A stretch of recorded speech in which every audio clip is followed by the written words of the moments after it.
Hi, welcome. This is Dr. John DeMartini. This is one of the most amazing and inspiring shows that you can listen into. If you want to be on the edge of your seats, if you want to open up your heart, if you want to expand your mind, and you want to meet incredible people, stay tuned because you're just about to experience a transformative radio show that will change your life. And you're listening to the Dr. Pat Show that's coming up right next. Welcome to the Dr. Pat Show. Talk radio to thrive by. Powerful, inspiring, and coming to you live, bringing you stories of people like you and me, busting through and living life full out. Get ready to dare to wonder what your life would be like if you knew you could not fail.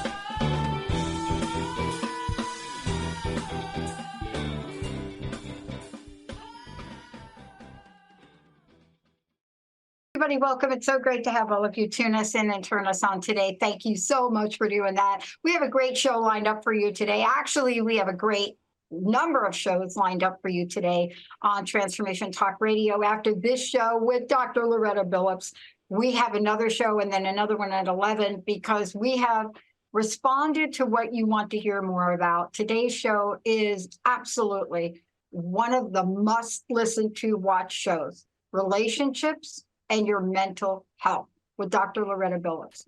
Now, if you don't think that this is a thing, it was actually a thing before COVID. Fast forward to where we are, we're starting to get information in now with what it is and what it isn't. But here we are today talking about something so powerful, yet something you can do that allows you to cultivate your life. That's what Dr. Billoups is all about. She is a clinician, a relationship and mental health coach, master's degree in forensic psychology. All of this sets the stage for what her passion really is. Her passion is to help each and every one of us as a coach, as a clinician, everybody out there step forward in the most optimal way you can. And it is so extremely difficult to do that when you have mental health challenges. I don't know how else to say it. I think we dance around mental health in the phrase. And I think for those of us that have lost people to suicide, my mom, I'm telling you, the dancing has got to stop. Mm-hmm. Dr. Billoups, it's great to have you, right? What do you think about that? Absolutely. Good morning. Thank you for having me. Absolutely. Yeah. The dancing has got to stop. The stigma has got to decrease. We have to have these conversations and really be transparent and open with each other and our loved ones and friends and talk about mental health because it's real and it's not going anywhere. Yeah. Okay. Simone Biles. I need to start out with that for a moment. Simone Biles, it wasn't the first to open up the door. There were others, but it was on such an international platform. There have been many, many others. But this is not just a challenge for athletes. This goes on in each and every one of our lives. Let's give people a baseline for this now. It's not just the Simone Biles or, other people we see in the media. It really is right now a mass population issue, isn't it? Absolutely. Absolutely. I mean, it's affecting, God, I've mentioned before, I work at a psychiatric hospital. We have children as young as 6 years old coming in. This is a pandemic, an epidemic. Our mental health is struggling. And unfortunately, we don't have a lot of resources. Unfortunately, oftentimes we come across situations where we don't have people to talk to. And so we internalize. And that's where the problem really begins. So I'm grateful to Simone Biles and other individuals who put that information out there and are not ashamed to say, hey, I'm struggling and I need help. Yeah. And it allows people to ask for help. So, yeah. My mom took her life when I was 7 years old, but I will say I really need to take my hat off to her courage because she didn't go quietly. She left a series of letters for me and my sister, which we didn't actually know about until my dad died, but my stepmom kept them. And it really did shine the light and explain so many things. But here we are, and we often think, yeah, but I can get along really well. Yeah, you can if you live on your own planet. But the minute you enter your relationship with somebody, I don't care what that relationship is. Oh my goodness, what comes out of that? Absolutely. So yeah, so like you said, maybe you're going along and you're like, I feel fine, everything is fine. But then you get into a relationship with someone and all of a sudden, maybe if they're intuitive or whatever have you, maybe they'll notice some changes within you, you know what I mean? Or maybe they're not.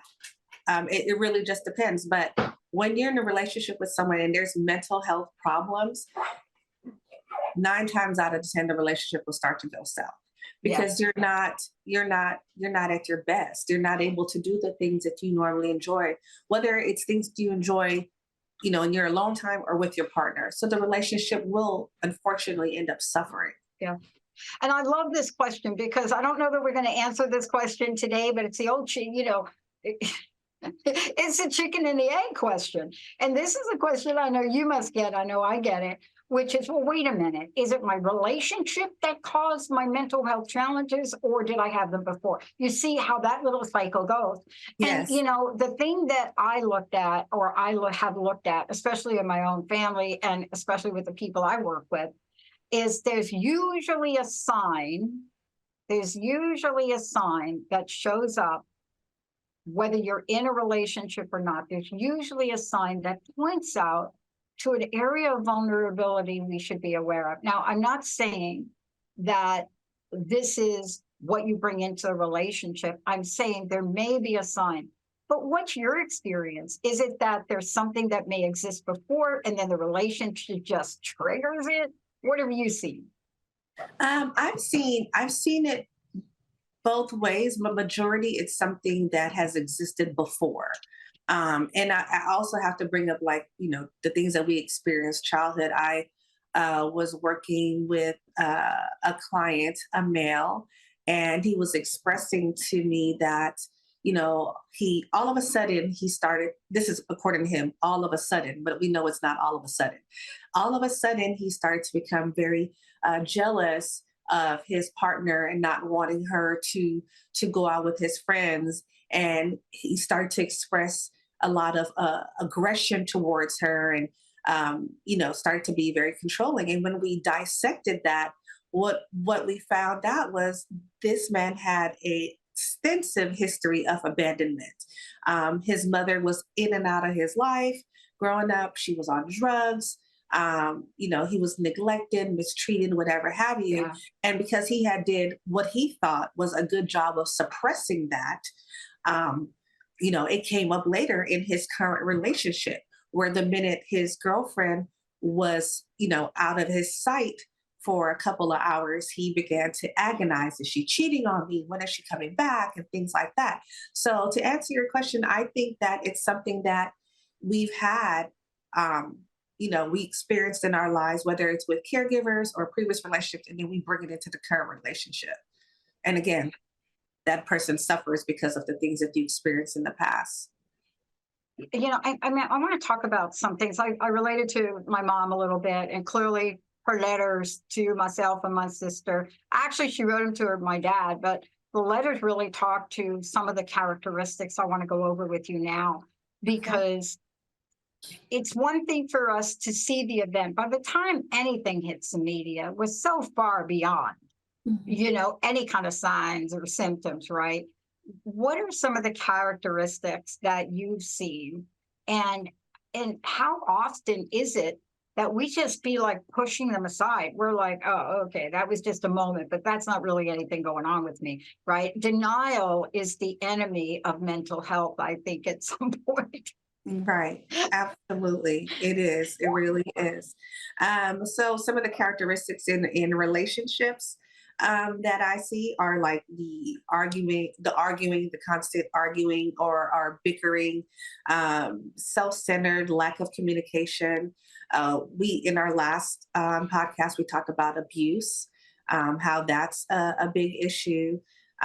Maybe the relationship, the partner lacks goals or ambitions. And then, of course, the infamous trust. That's always a big one when trust comes into the relationship. Yeah. I mean, let's talk about trust for a minute, because many people don't associate trust with any kind of mental health challenge. They, you know, what we tend to do is we tend to look at trust in a relationship as its own body of something. But it might be. But there are other parts of this. Let's talk about it, because trust has many different bases. There's, do we trust ourselves, right? Do we trust what other people are telling us about ourselves or a relationship? Do we trust what we feel on the inside? Do we trust what the other person's doing? So can you talk about, you know, where trust lays itself out and how it contributes to the stress in a relationship, and whether or not that leads to toxicity between the people? Yeah. So like I mentioned, trust is a big factor in relationship. And as you stated, you know, trusting myself or trusting my partner, whatever the situation is. But when you are in a relationship and there's issues regarding lack of trust, I think people often develop some sort of paranoia. And you absolutely feel like, am I going mad? You know, like, am I hallucinating? Are these delusions? You know, what's going on? You start to not trust yourself. And maybe you're making these things up in your head. You know, I often think about my experience with my ex-husband and the things that he would relate to me, you know, saying like, for example, oh, maybe you're just making these things up in your head. And you're like, well, am I? You start to second guess yourself, you know?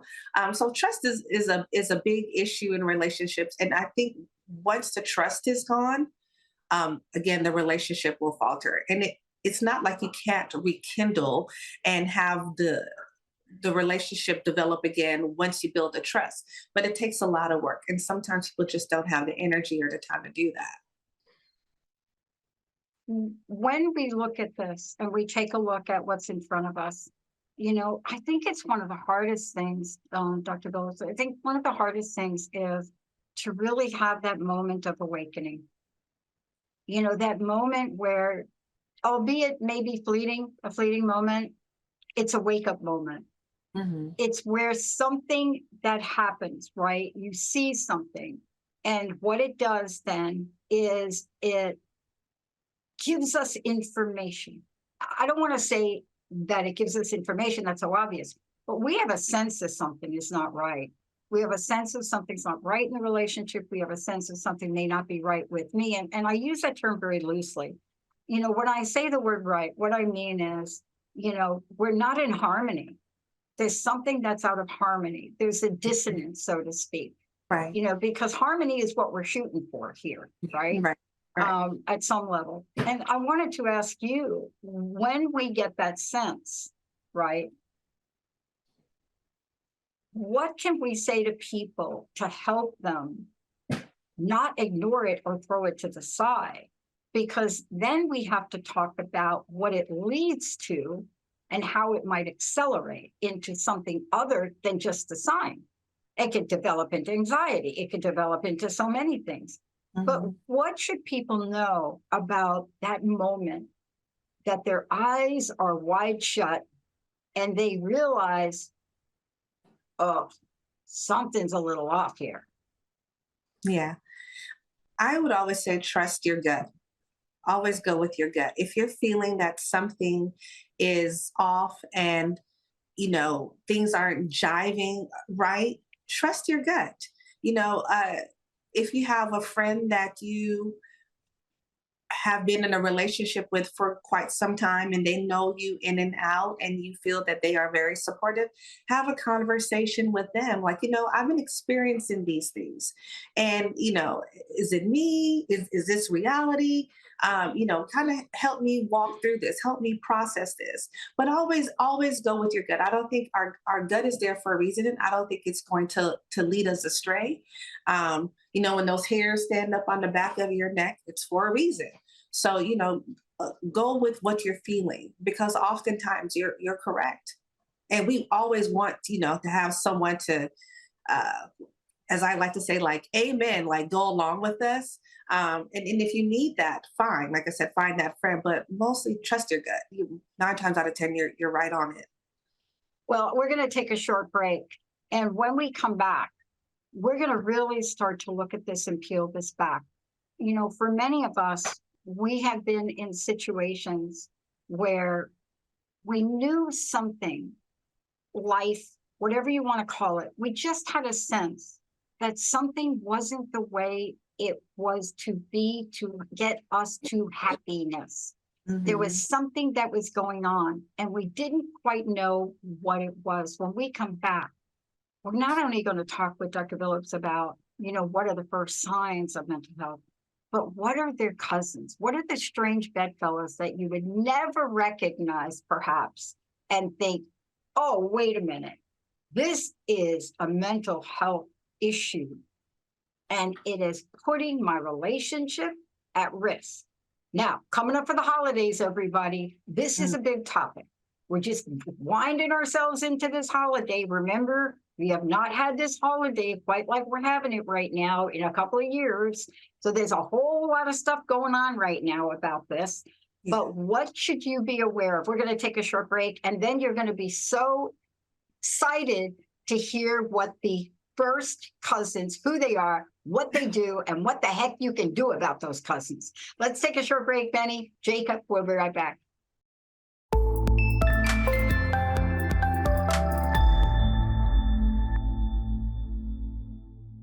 Hey, everybody, welcome. We are taking this conversation right to you. Many of you have been asking, look, we're coming up on this holiday, and there are some concerns. Everything from, I just had an event that I normally, we would do this event every year, but we haven't done it for 3 years. And we thought we were going to be doing it next Saturday. And just got an email that said, no, it's where people are just not feeling safe enough to do that. And so because of that, that turns everything up, but it also turns up things that have been going on. You may call them triggers, whatever you want to call them, but here's what we know. It doesn't matter what we label something. What matters is that you're recognizing something is going on that doesn't feel great to you or doesn't feel great in the relationship, and you probably don't know what to do. I'm going to take a minute here, Dr. Billoups, if you could let people know how they get a hold of you, how they can contact you, all of the above. Please do that right now. Sure, absolutely. So it's dr.billoups, BILLOUPS, at cultivatingyourlife.com is my email. Phone number is 424-287-7410, or you can check out my website, cultivatingyourlife.com. Okay. So what I want to talk about is now we fast forward. You now have the recognition of something's not going right. But there are challenges that are now going to show up in relationships, and they're going to be challenges, let's just say relationships and the intersection between mental health, whatever that's going to look like. Now, I want to use the word relationship a little bit loosely, but I also want to use it in a very concrete way. Sometimes when we say relationships, we mean that love partner, that partner where that person, spouse, partner, marriage, whatever you want to call it, that person, your person. But there are other relationships that you have. And so, just for the record here, we're recognizing all of them. Believe me, when I hear people talk about the holidays, they are talking about a wide range of things, and they are talking about a wide range of things that cause the first cousins of mental health or mental challenges. They're talking about these two things. Right, Dr. Billoups, right? It doesn't matter what it is. We're subjected to having whatever our mental state is, have some kind of impact on the people around us. Absolutely. And like you said, there's all sorts of relationships. Earlier we were talking about intimate partner relationships, but a relationship can be, of course, mother and daughter, father, son, co-workers, whatever have you. So there's all sorts of relationship, but those cousins that we are referring to is anxiety and depression. Not your first cousin, not your second cousin, but anxiety and depression. And typically what happens is, Dr. Pat, is you start to develop the symptoms of anxiety first. And then it trickles in, if not controlled, if not addressed, then it trickles into depression. So let's just talk about these. And we're talking about a trickle into depression, but I want to be very clear about what that trickle is. Whenever we're talking about anxiety, whenever we're talking about something that's going on that really just churns our stomach on the inside, for lack of a better word or phrase, it just gets things churning. Is there a point by which we move from anxiety, right, where it becomes that place that then moves into or now encompasses depression, right? Because you can be anxious about a number of things, right? Anxious about going to a party, this party that was canceled. You know, people got really anxious as we got closer to the date, where they're like, you know, there be 30 people in a room on a white elephant kind of thing is like gonna work for us, right? So there was some level of anxiety. How does this work in relationships? You know, and can you stop this, or can you do something about it at the anxiety point? I think you can do something about it at the anxiety point, but I think you first need to recognize that you're anxious. As you mentioned, there's many reasons to be anxious. I mean, anxiety will creep in when we're doing our best, you know, and let's be honest, and some anxiety is good. You know, if you have a paper that needs to get turned in and you're in crunch time, yeah, I'm going to be a little anxious, but that's a good thing because that's going to allow me to make me work more diligently or whatever have you. Anxiety is a problem when it's consuming you, when it's taking you out of your comfort zone. Anxiety is a problem when you are no longer able to do the things that you normally do because of fear, right? Because that's where it stems from. It's fear, it's worries, all those things. That's when it starts to become a problem. And in your relationships, excuse me, and you're becoming anxious, your partner may recognize that, right? Because I'll share with you that I've been diagnosed with general anxiety disorder. And so what that feels like sometimes is impending doom, right? You feel like you're going to die when your heart is racing, when you're having trouble focusing, and in these attacks come out of nowhere. It's scary. It's scary. And because of those things, you may become a little isolated and not as communicative as you were before. And it may pick up in your relationship. And it really does cause a problem if not addressed. Yeah. I mean, what we're talking about here is a state of being that many people don't wake up on a day. They don't wake up and say to themselves, oh, I think I want to be depressed today.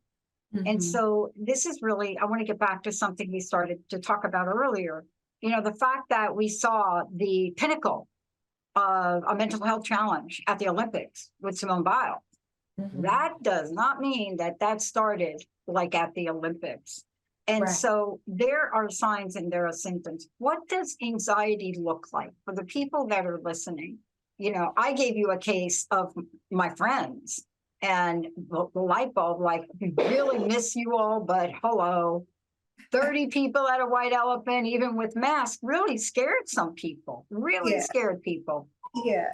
So the symptoms of anxiety, you know, differ for many of us. I've talked to a lot of patients who shared their symptoms, and I'm like, oh, that's a different one. Didn't know that one. But for majority of society, symptoms of anxiety would be like the restlessness, the rapid heartbeat, sometimes the tingling sensations in your extremities, nausea sometimes, the dry mouth. As I mentioned earlier with me, I've had the impending doom, sleep disturbances. Insomnia is a big one, maybe having trouble falling asleep, staying asleep, or waking up really early, the clammy hands. Those are some of the physical symptoms of anxiety that, you know, majority of, I think, society will say that they've experienced. Yeah. You know, I want to just talk to one of these because we're going to go to the next thing about this. There are other ways the mental health can be affected. But I just want to talk about one thing that you mentioned in particular, because it is a thing, and it is the one thing that we blow off. And it is the many faces of, I can't get a good night's sleep. And I say many faces because I just went through this myself and had to figure out, what is going on here, or did my clock set? Since I started the earlier shows, my clock now isn't getting up at 6, it's getting up at 4:30 because I have to be there right? Right. But there are just other things that cause people to stay up. And let me just throw a couple out there, and I'd love for you to comment. I just felt like watching that new television series that was on. Okay. And then when you find out, okay, like what? You watched it all night. And you got to go to work, or you're going to do something else. You see, aren't there these signs that are masked with let's just call it, the energy is, oh, I just wanted to. Mm-hmm. Right. Absolutely. Yeah. There are definitely signs. I just wanted to, for sure. It's funny that you say that, because I tend to fall asleep watching murder mysteries, and you would think. I know, I do too. Isn't that weird? No, but it just lulls me to sleep. But Yeah. Anyway, that's just me. But yeah, I think when it comes to insomnia, first of all, you want to rule out a couple of things, because as we get older, right, our internal clocks are changing, and could be some other underlying health concerns that could cause insomnia. But if it's, if you've got your clean bill of health from your doctor, and it's just that you may be having some stress, then you definitely want to practice good sleep hygiene. So, for example, you don't want to fall asleep or have murder mystery playing on your TV. Probably shouldn't even have a TV in your room. You know what I mean? Lighting is one thing, maybe make it as dark as possible, have a glass of tea, maybe a glass of red wine, something to start relaxing. I personally put on at 9:05, my phone goes off to tell me, hey, it's time to start winding down. And so I start preparing, right? So maybe it's a hot shower. Maybe it's turning off any lighting, any computer, any phone or whatever have you. Start saying goodnight, shut my phone off, no longer checking emails. I start preparing myself for it's time to sleep. So you want to start definitely practicing good sleep hygiene to help with those nights that are, that you're not able to fall asleep. Yeah, I want to talk to this issue for a minute, because this is a whole nother show we should be doing. But related to anxiety and relationship is this addiction to our phones. And today's show is not about that, but it is related to it. And I want to talk to it for a minute, because, there are some other things that really show up that have us question our sanity. And we may say that, like I said something to Linda the other day, out loud. It wasn't bad, but it was just unusual for me to say. But I want to talk about what you said. You have to turn those off. I had to stop getting emails on my phone. I get 100 emails an hour. I have multiple accounts. And I just, for some reason, we thought that would be a good idea. And I'm like, no, I can remote access my computer and do it. But just that alone helped me. But there are other things. So even the best trained person has a hard time completely muting their phone at night. Like, you keep the vibrator thing on, and that thing is going on through the whole night. Like, you know what I'm saying? And it's like every time you get a text on something, it goes, right? And for some reason, we think if I turn that off, the sky's going to fall in. Right. Yeah, absolutely. I call it FOMO, fear of missing out, like just in case. And then the other part too, for me, it's part of control, right? Yeah. You want to be able to know what's going on. You don't want to miss out. Maybe you're a parent and you have concerns about your children. You want to make sure that they can still have access to you, but you have to learn to let go of that, because you are not going to be able to fulfill or be good to anyone else if you or yourself if you're lacking sleep. Yeah. You know what I mean? Sleep is so vital. It really, days without sleep can cause psychosis. We're not trying to do that. We're just trying to be able to get up and function and be productive members. But I think at the end of the day, it's really about control and not wanting to miss out. So you just have to let it go. It's interesting we're talking about this because I want to just lay a platform for what a healthy relationship is before we go in and talk about some of these other things, right? Before we start to question our insanity. And I want to talk about a healthy relationship. We're not going to cover in today's show so much of narcissistic personality disorder and what happens, like if you're in a relationship with that person, because that's a whole show we can do. And that is a serious, serious, serious thing. But there are things that Dr. Billoups is going to talk about now, which would give you indications, right, that there's something amiss. There's something not working. So let's talk about a healthy relationship so we have something to, some people are thinking like, I don't even know like all my relationships are like this, right? Yeah. They just like that Carrie Underwood song, right? But that's not true. We can hope for a healthy relationship. What does that look like for you? So a healthy relationship is definitely, I could communicate with my partner. They're receptive, they're understanding, they're supportive. Maybe my mood is different. I have an elevated mood. I'm happier, maybe jovial, more relaxed, more pleasant. That's kind of what a healthy relationship looks like. And definitely a decrease in stress. It's a wonderful thing when you come home to a partner and dinner's already done. Maybe the kids' homework is already done. Those things, so that it can allow you to decompress your day and just enjoy an evening with your family. Yeah, I mean, there are acts of kindness. There are acts of kindness on both people's part. And this is a little confusing for people because they want to use this latest codependent label. And I'm just telling you folks, here's what's not codependent. This is it. When you actually want to do something for somebody, that is not codependent. When you really want to do something for somebody, it's not like, oh, I should, I could have, I would have, I'm going to feel horrible if I don't. No, when you actually want to do something like cook, clean, whatever you want to do, that's a want. That's a desire. It makes you smile, makes you happy. But let's now talk about what gets in the way of that happy relationship. What is it? Pharrell's like happy dance, whatever that is that we saw where everybody was dancing happy. I had a group of friends say to me, that is just not the truth. So it's always going to be the naysayers to the happy song.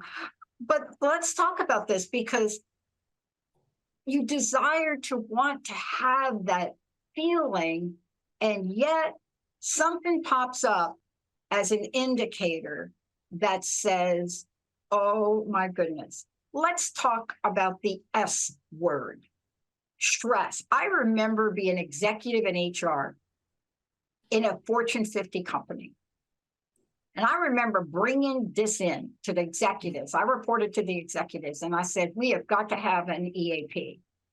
And I think they thought I meant free lunches. I said, no, not EAT, EAP, Employee Assistance Program. Okay. Right. And I'm going to tell you, I work for a company and I thought they were going to throw me out of the room until one of the vice presidents, who was the head of the software organization, talked about the stress his people were feeling about missing a deadline that can cause the entire phone systems we have to shut down.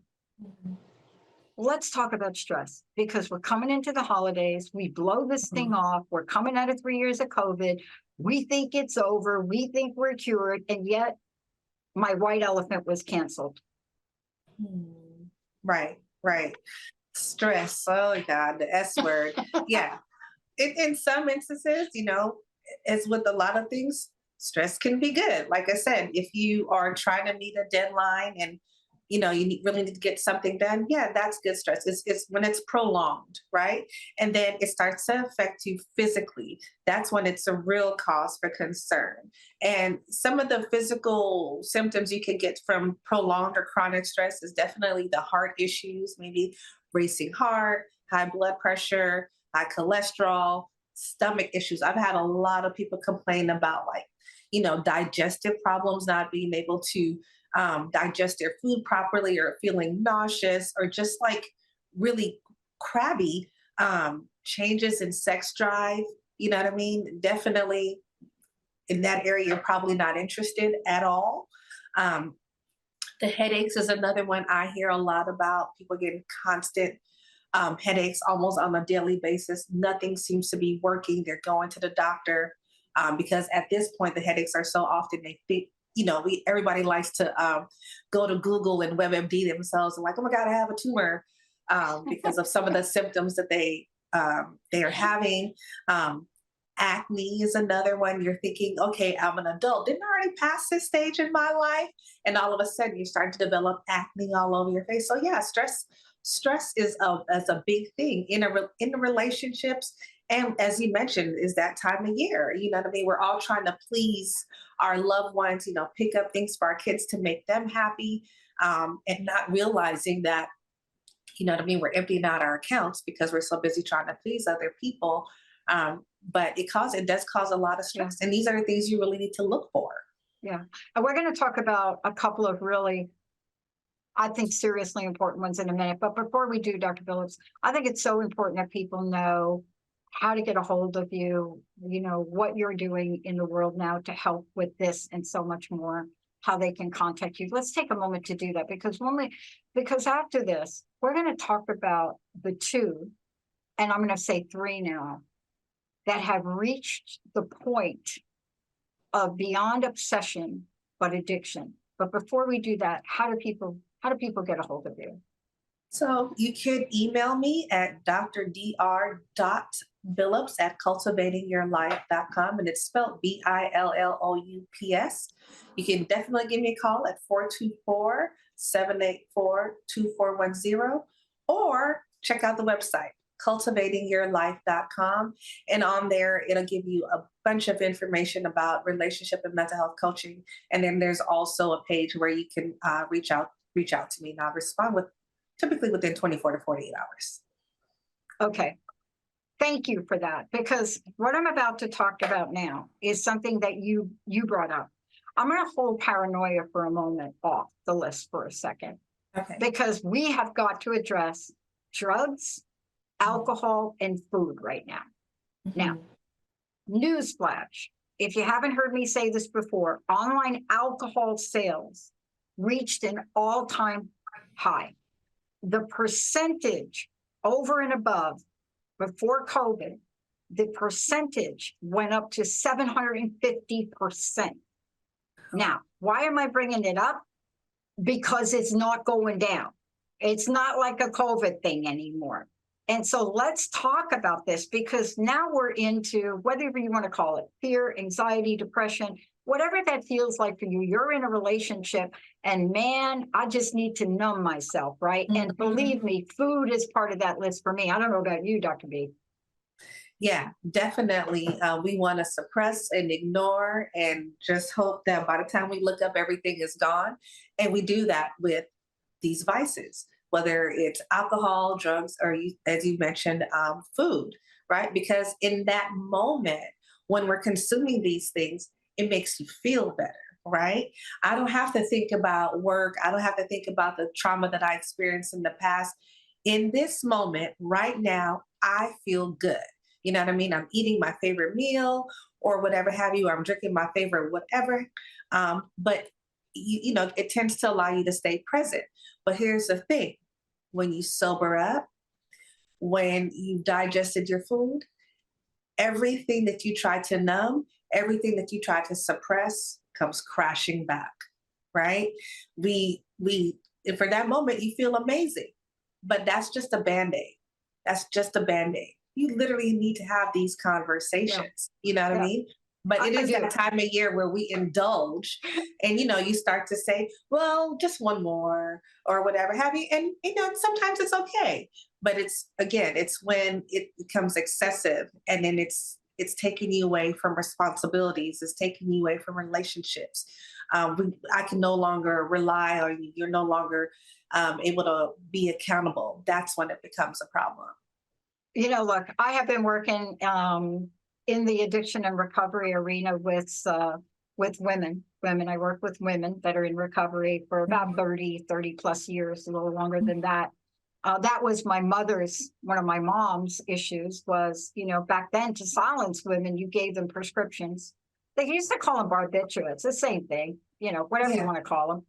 But then you couple that with alcohol and you set a woman that normally would be stable on a whole different course. Now, I have heard some things in my time. I've heard some things. For the average person, when you hear some of these things, you could say, oh, that makes sense. But for people like you and me, and I want to say this to all of you listening, if your husband or your partner or your spouse or whatever you want to call, whatever you call them, orders a case of vodka and tells you that it's good to have it in the house in case somebody gets wounded or injured, like this is something from a Western movie, like they need to have it, 2 questions you ask yourself. Oh, really? Did you have to buy the most expensive vodka on the planet to put it on a wound? And really a case, and whatever happened to rubbing alcohol? So there are some things, are just some things that are so far over here. Don't let that make sense to you to help someone. You see what I'm saying? Yeah. Now, that was actually said to me. So that's not a made up story. That's a for real story. Wow. That's a lot of vodka.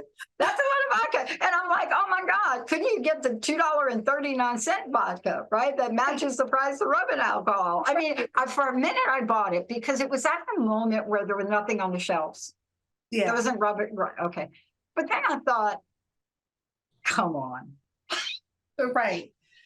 But this is what I want to talk with you about. We have to be able to question things now ourselves. We have to be able to look at the people we love in our lives. We have to do it in a caring, loving way. And I want to talk to you about that in the few minutes we have left.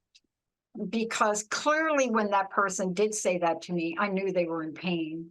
Yeah. I didn't go, come on, But let's talk about if you come up against this now, going into the holidays, we have to remember compassion, empathy, and then you still have to take action. Right. Right. Right. Yeah, absolutely. Yeah. Yeah.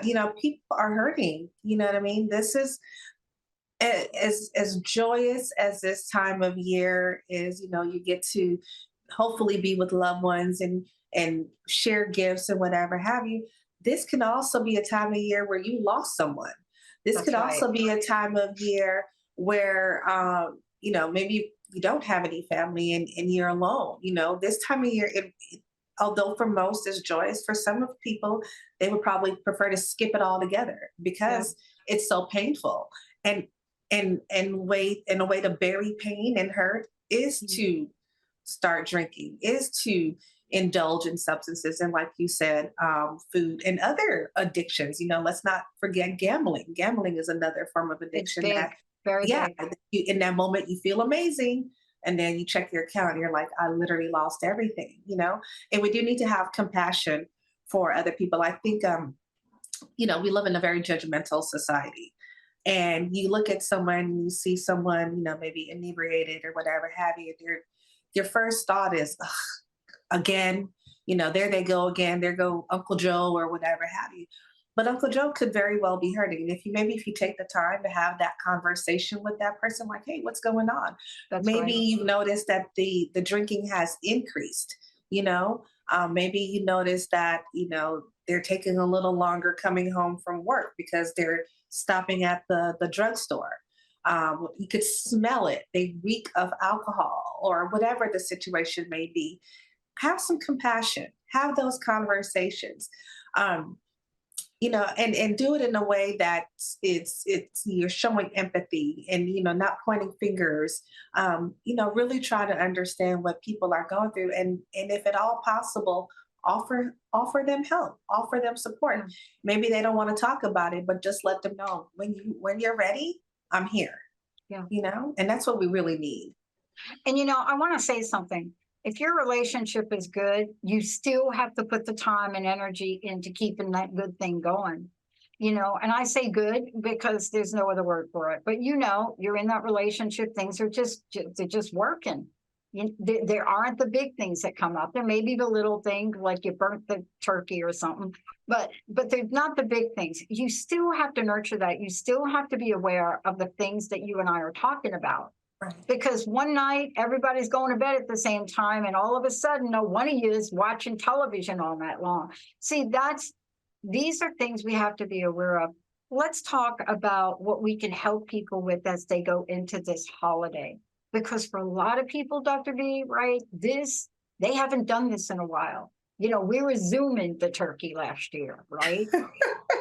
That's what we did. We had a Zoom turkey dinner. Right. But now people are flying home, or they're you know what I'm saying? Yeah. You're entering the world of you don't know what you don't know now.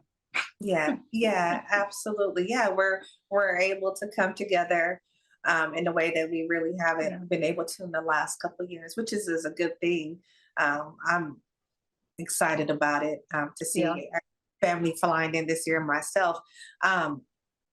But again, it really does go back to, having compassion and accepting each other and loving each other and realizing that, hey, we might not have too many trips around the moon ourselves. So let's take the time that we have and just really embrace each other and support our loved ones, Yeah. Yeah. I have to tell you, I'm so glad you brought that up. I was talking to a friend of mine over the weekend who's having some really one thing after the other, and who actually lost a husband a year ago. Oh. And, one of the things that I'm watching is the advice people are giving her, like, just wait 3 years. Just wait 3 years. Like, for what? Like, wait to see what's going to be built over there for 3 years. Mm-hmm. If there's one thing we've learned not to wait when it comes to relationships and people, right? Right. Exactly. If and losing someone, I don't know how long they were together, but a loss is a loss, right? Yeah. It's a void in your life. Yeah. And, people are quick to give their opinions, like you said, wait 3 years or whatever happened. But what if I find someone and we connect and this person allows me to feel alive again? Because for so long I've been, crying and been in the dark, and they allow me to feel loved. Why not embrace that? Why not allow that? So take it in. Yeah. So what I'm thinking is, if it can happen on the Hallmark Channel, it can happen in your life. That's just that's a rule. That's a rule to live by. Thank you so much for today. Again, please provide some information. And what's your personal message? What would you like to leave us with today, Dr. Billoups? I think what I would like to leave you and the audience with is just, this is a season of compassion and love, but let's extend this season throughout 2023. It doesn't just have to be Christmas. It doesn't have to be a New Year. Just let's love each other, respect each other, and take care of each other. But most importantly, take care of yourself. Thank you. And again, how do we get a hold of you? How do we find out more about what you're doing? So again, you can go to my email is dr.billoups@cultivatingyourlife.com, or you can check out my website at cultivatingyourlife.com. And I have any upcoming events and, again, resources on my site that you can utilize, and just information that will help you along your way on this journey we call life. Thank you for taking this conversation on. There are those of us like you and me who probably grew up watching some sort of, I grew up with horror stories. So when you said murder mysteries put you to sleep, American Horror Story put me to sleep. Oh. Even though it was about New York City. Thank you so much for everything you do. Have a happy, happy holiday, and much love to you and your family. Same to you. Thank you so much. Jacob, thank you. Benny, thank you.